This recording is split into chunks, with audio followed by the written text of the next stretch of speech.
भदरवा बनी Basohli Pathankot interstate road 6 दिन की बंदिश के बाद दोबारा खोल दी गई है।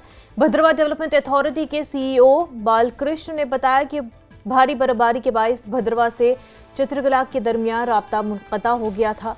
बीआरओ ने गुलंडा तक बर्फ साफ करके सड़क को ट्रैफिक के लिए बहाल कर दिया है, जिससे मकामी बाशिंदों और सयाहों को बड़ी सहूलत मिली है।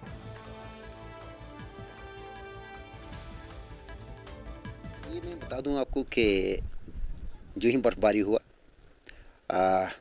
गालबन 31 दिसंबर के आसपास में हुआ था और टूरिस्ट का आना यहाँ काफ़ी हुआ और बर्फबारी भी पहली बार इस सीज़न का अच्छे लेवल से हुआ।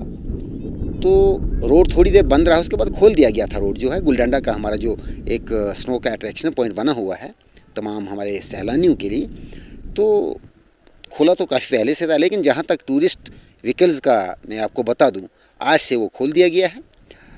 बहरहाल थोड़ा कहीं स्लिप वगैरह था, उसको देखते हुए वो क्लियर करते हुए टूरिस्ट व्हीकल्स को यहाँ पर आने का वो हमें अभी रखा नहीं था और आज सारी क्लियरेंस लेकर सब तरह से रोड का मायना करके आज हमने टूरिस्ट के लिए रोड खोल दिया गया है। और मैं ये चाहूँगा कि टूरिस्ट जो हैं वो यहाँ आ सकते हैं, बड़े आराम से यहाँ पर एंजॉय कर सकते हैं। बांडीपुरा